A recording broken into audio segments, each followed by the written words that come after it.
Olá, eu sou José Roberto Stagliório, estamos mais uma vez aqui na TV Mundi gravando o programa Emprego em Carteira.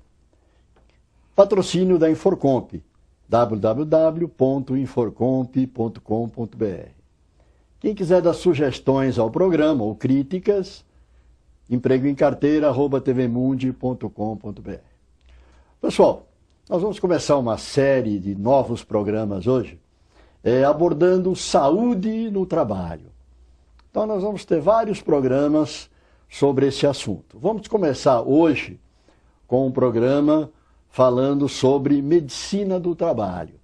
Nós trouxemos aqui como convidado no programa de hoje, doutora Joaninha Pessoa Maniscalco, graduada em Medicina pela Escola Paulista de Medicina, graduada em Direito pela Universidade de São Marcos e título de especialista em Medicina do Trabalho. Doutora Joaninha, é um prazer recebê-la em nosso programa. Vamos então começar com alguma conversa, com alguma pergunta. Explica para nós, doutora, o que é medicina do trabalho? O que faz um médico do trabalho dentro de uma empresa? Olá, muito obrigada pelo convite. É uma satisfação poder falar um pouco de medicina do trabalho. Medicina do trabalho é uma disciplina que foi criada para que se pudesse conservar e melhorar a saúde do trabalhador na sua relação com o trabalho, tentando evitar todos os danos que determinados trabalhos podem causar às pessoas e tentando prever o possível dano e com isso evitá-los. Entendeu? Mas agora vamos conversar um pouquinho na prática. O que faz na prática? Hoje você está dentro de uma indústria em Guarulhos como médica do trabalho. E quais são as providências que se toma, por exemplo, medidas profiláticas para evitar a prevenção de acidentes, prevenção de saúde dentro de uma empresa? O primeiro passo é o conhecimento de todo o processo do trabalho naquela empresa. Uma vez conhecido o processo, é preciso que se levantem os riscos que as funções têm e, com esses dados, monta-se um programa. Esse programa, ele visa, primeiro, selecionar pessoas que podem executar o trabalho sem sofrerem danos. Por exemplo, se nós temos uma pessoa que tem um problema de coluna, nós não podemos colocá-lo para trabalhar movimentando carga, Sim. Ainda que a lei tenha limites de carga. Esse programa que você fala é o PCMSO, isso? PCMSO. Isso. É um programa, então, de prevenção de acidentes. Não de acidentes. É de conservação de saúde. A conservação de saúde, muito bom. E quando se fala em risco, né, você falou que com esse programa você determina os riscos e as medidas que você vai tomar em função desses riscos. Deixa eu corrigir um pouquinho. A prevenção de riscos, quem faz é a engenharia. Sim. Então, a engenharia levanta os riscos e previne. Como? Protegendo máquinas que têm movimentos que podem causar danos, evitando usar áreas de escorregadias. Por um exemplo, na parte médica, o que nós fazemos é tentar controlar, tentar chegar bem perto do indivíduo, na função dele, tentando prever um dano que vai chegar. Por exemplo, nós fazemos audiometrias. Com que finalidade? Com a finalidade de sabermos se esse indivíduo está propenso a sofrer perda auditiva. Uma vez que a gente tenha esse quadro, nós vamos ver se mantemos esse indivíduo nessa função, se protegemos ele melhor ou se vamos transferi-lo. E este exame audiométrico, ele é periódico? É periódico e varia de acordo com função e com o nível de ruído local. Muito bem, muito interessante. Agora, a gente pensa às vezes um pouco de médico de empresa, aquele médico que tem um consultório lá dentro da empresa e que o funcionário passa mal, então é levado para o médico. Isso existe também? Existe. Veja só, é impossível a gente separar a medicina do trabalho da clínica diária. A gente separa até certo ponto. Porém, é muito importante que a gente mantenha esse contato com o funcionário, porque isso nos dá a possibilidade de saber se ele está desenvolvendo alguma alteração antes que isso seja realmente estabelecido. Antes de gerar o problema, exatamente, não a medida profilática. Então nós acabamos fazendo clínica também, além da medicina do trabalho. Porém, o nosso foco está na prevenção. Na prevenção. Nós nos preocupamos muito mais em evitar que o indivíduo seja exposto ao risco do que cuidar de alguma doença dele. Geralmente, quando adoece, nós encaminhamos para um colega clínico. A medicina do trabalho, ela mexe também com a prevenção de acidente ou não? É só com a prevenção de doença? Olha, a prevenção de acidentes seria uma consequência, porque quando eu me preocupo em evitar que o indivíduo que está com dor trabalhe, eu estou evitando que ele se exponha a um risco que pode chegar exatamente ao acidente. Interessante.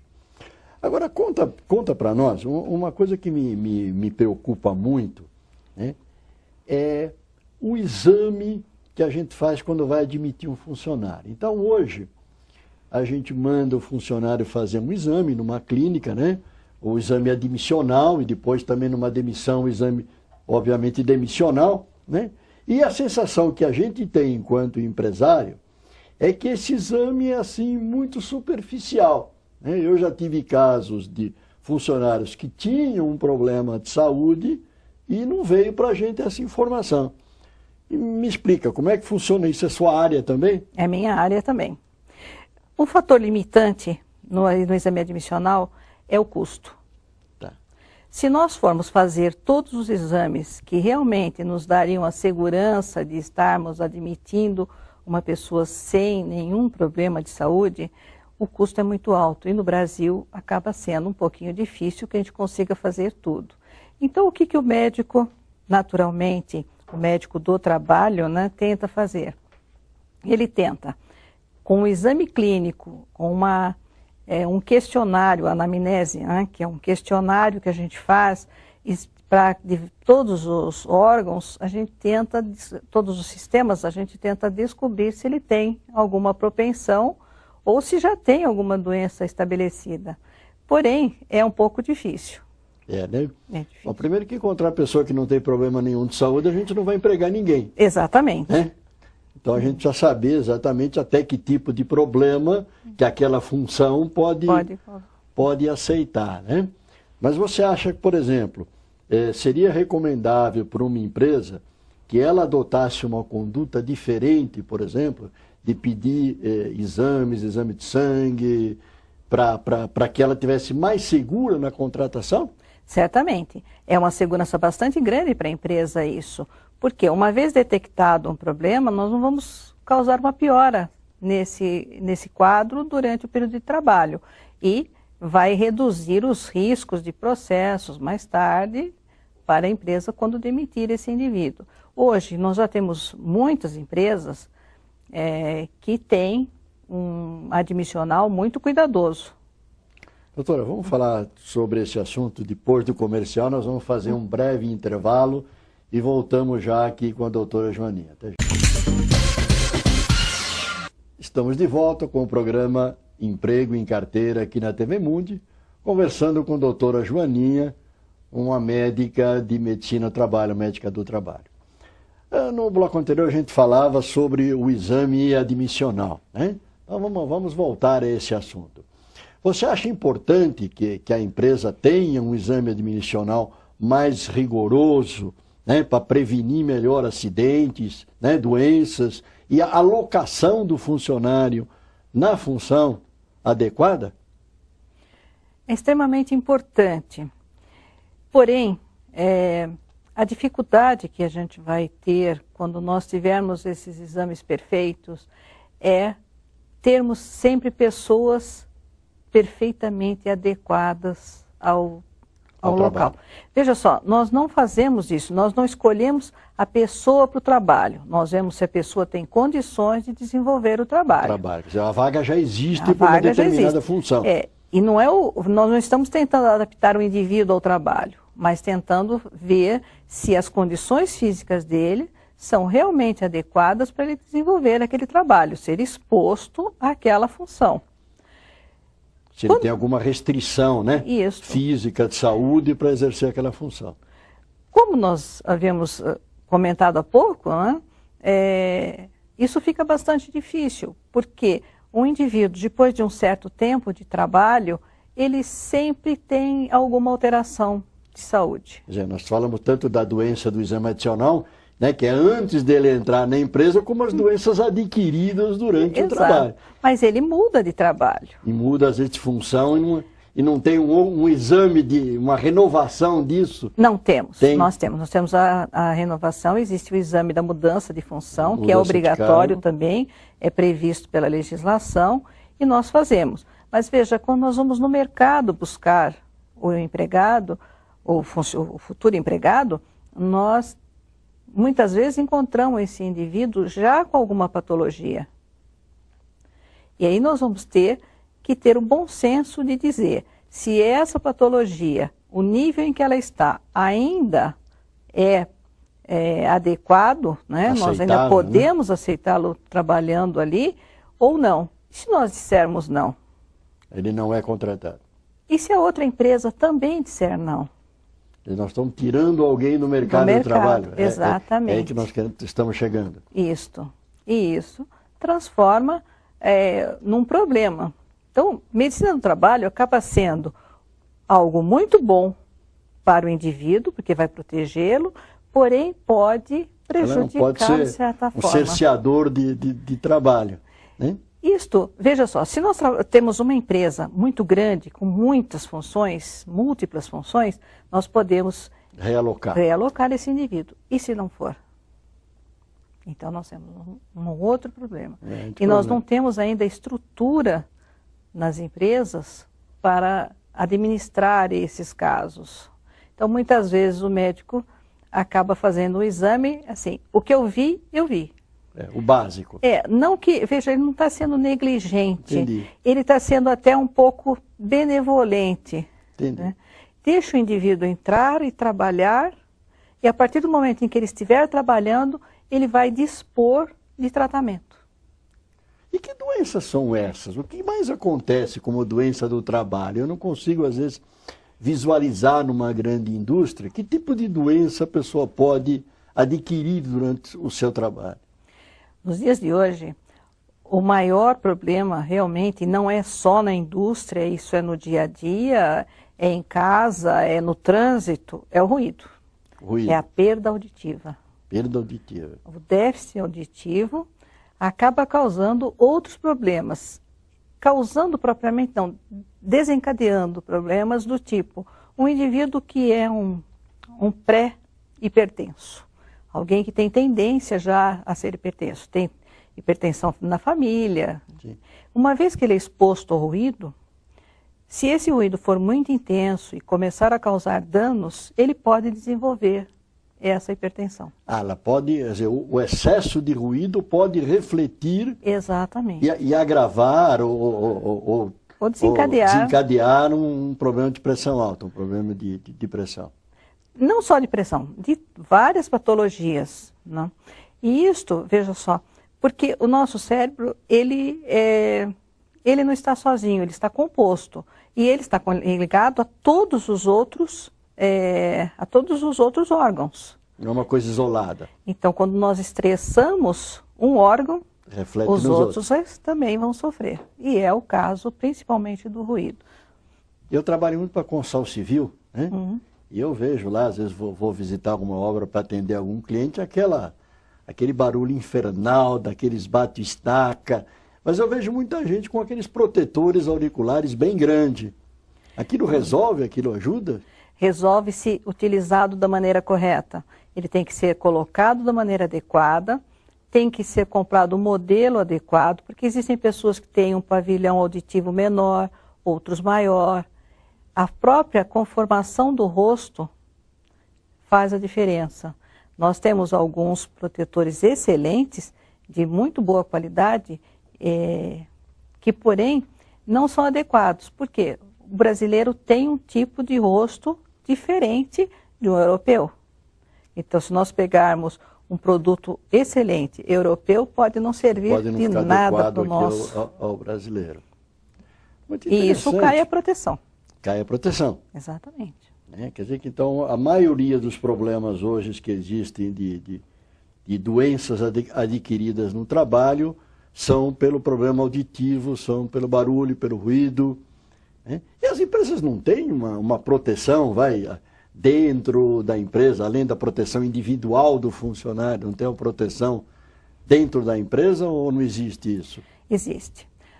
A primeira medida que se toma é a proteção coletiva, o que seria evitar que o som se propagasse. Isso. Ou então, veja, compramos uma máquina com um nível de ruído menor, né, o menor possível, ou então nós fechamos essa máquina dentro de um casulo. Para que ela se nada disso funcionar, nós temos as alternativas. Protegemos com o protetor auditivo. Se ele também não for suficiente ou não for tão perfeito quanto a gente espera, nós usamos o último recurso, que é reduzir o tempo de exposição. Então, de acordo com o nível de pressão sonora, nós temos uma quantidade de horas que o indivíduo pode ficar exposto. Doutora Joaninha, infelizmente nosso tempo acabou, a conversa está muito boa.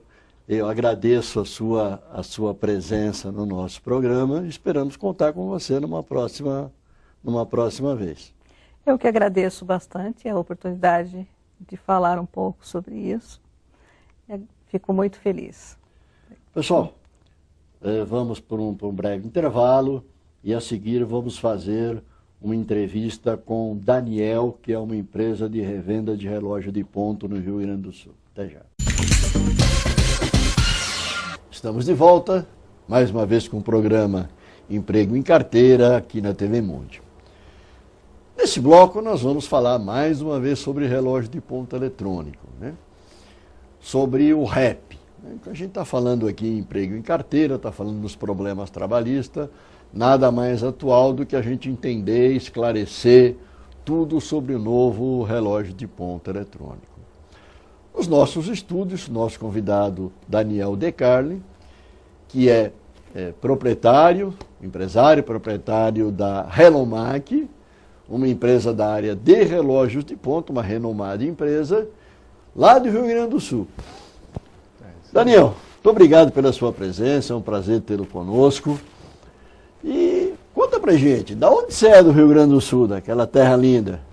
Pois é, então eu sou lá da região de Caxias do Sul. De Caxias do Sul. A terra do vinho, da uva. E você atende só Caxias ou você tem uma abrangência maior? Não, a gente atende Caxias e região. Caxias e região. Pega São Marcos, Flores da Cunha, ali aquela região ali da Serra mesmo.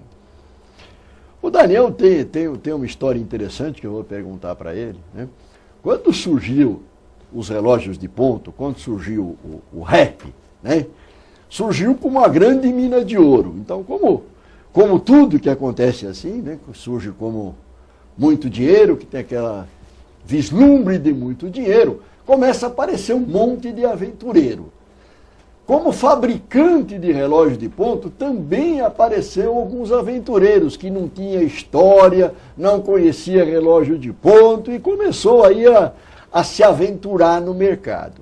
Mas pior ainda foram as revendas, as concessionárias, os representantes que estão lá na ponta por todo o Brasil vendendo esses relógios de ponto. E também deu muito aventureiro, deu muita confusão. Não é isso, Daniel? Lá na tua terra foi bem confusa a história. Exatamente.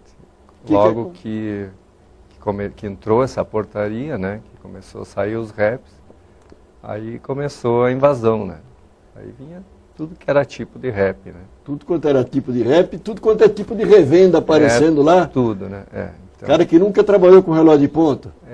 Daí a gente viu a necessidade de também dar seguimento nessa nova série de equipamentos que a lei determinou, né? Você já é bastante experiente nessa área de relógio de ponta, né? Eu faz muitos anos, desde os meus 15 anos, que eu trabalho com relógio de ponta, né? Então, a gente tem uma boa estrada aí, digamos assim, né? Então, o que você atuou e o que aconteceu com você? Segundo me contaram, você hoje está fazendo um trabalho de recuperação do mercado, né? Esses relógios que estão por aí que não funcionam, às vezes por qualidade do relógio, às vezes o relógio é bom, foi o representante que não deu assistência, e você está agora aproveitando a maré baixa e fazendo uma reorganização da cidade, é isso? Exatamente. Então, daí começou a vir esse monte de equipamentos, né? Aí começou a dar problema, né? Muitos equipamentos com qualidade muito baixa, feito muito às pressas, né? Então, agora recentemente eu coloquei numa escola 3 equipamentos novos e tirei equipamentos que fazia 3 meses que a escola tinha colocado. De outro fornecedor. De outro fornecedor. Então, isso mostra que agora está entrando equipamentos melhores, assim, que... Na verdade, eu vejo um tripé aí, né? O fabricante, a qualidade do equipamento do fabricante, o software, né? Exato. E a revenda, o atendimento local, o pós-venda. Se uma dessas 3 coisas for ruim, cara, não sustenta. Não sustenta, exatamente. E o pós-venda é bem importante, né? É muito Porque importante. nesses anos todos que a gente está aí no mercado, a gente vê que é tão importante quanto o equipamento, né? Porque a hora que a empresa precisa, a revenda precisa atender, né? Tem que primar por esse pós-venda, né? Uma boa revenda, né? Qualquer produto, né? Qualquer produto vende-se muito mais, né? A não ser que você tenha muita bala na agulha para meter propaganda em tudo quanto é lugar, na televisão. Caso contrário, a gente vende pelo boca a boca. Empresa pequena, empresa média, vende pelo boca a boca. Quer dizer, você teve lá na ponta, recuperou um cliente, esse cara vai te indicar para outro, não tenha dúvida. Exatamente. Tem acontecido isso? Acontece bastante. Né? E principalmente em regiões, aqui São Paulo já é uma região muito grande, né? Quando você pega uma região menor, como você tem em Caxias do Sul, esse contato entre as empresas é bem maior, não é? Funciona muito bem, porque aí é a indicação, né? Todo mundo conhece todo mundo? Mais ou menos assim, né? Mas, enfim, tem muita indicação, né? Tem muita indicação. Então, a gente tem um bom equipamento, atende bem. E um bom software também. Um bom software, aí tudo anda bem. Porque às vezes a gente não sabe nem o que é que não está dando certo lá na ponta, né? Pode ser uma dessas 3 coisas, ou 2, ou se bobear, as 3 é que estão ruins. Isso aí. E você está, então, consertando isso. Você está lá tá trocando reps, isso. ou às vezes se o rep já era nosso e era o software que não funcionava, você vai lá e bota o software para funcionar. Mas tu sabe que nesses 3 anos que a gente está com a Inforcomp, assim, não tenho tido problemas, né? Nem com software, nem com relógio. Então, a gente está só aumentando o número de clientes, né? Está crescendo, né? Tá crescendo. Caiu um pouquinho agora as vendas do rep, né? Caiu um pouco, né? Eu acho que foi em função também de que muita empresa já trocou, né? Você acha que já bastante gente trocou? Eu acho que, pelo menos lá na nossa região, assim, a gente percebe isso, né? Mas quem trocou mais? A empresa de grande porte, a de médio porte ou a pequena porte? Quem que você acha que correu mais rápido para botar o rep para funcionar? Lá na nossa região, eu acho que foi mais o pessoal de médio e pequeno porte. Médio e pequeno porte. As empresas grandes ainda estão resistindo? Exatamente. O que será que eles estão esperando, Daniel? Eles devem estar esperando alguma coisa do governo, alguma mudança, não sei. Mas na maioria das empresas lá para nós já trocaram. Então... Mas está correndo ainda um processo na justiça ainda para tentar derrubar o rep, mas não derrubou ainda está rolando isso, não está? Eu acho que é pouco provável acontecer isso, né? Porque agora também, se hoje o governo resolver terminar com o rep, o que vai fazer com essas empresas que já compraram o rep há 1 ano, 2 anos, 3 anos, provavelmente vão processar o governo por perdas e danos se isso acontecer. Mas eu acho que as empresas ganharam com isso. Ganharam? Em que sentido, né? Eu acho que ganharam porque o fato de sair o comprovante garante o registro. Porque nos relógios anteriores a gente percebia que o funcionário passava o cartão e nem estava muito atento ao equipamento. Então ele não sabia se registrou, se não registrou, aí dava falta lá no relatório, né? E com o comprovante ele garante o registro.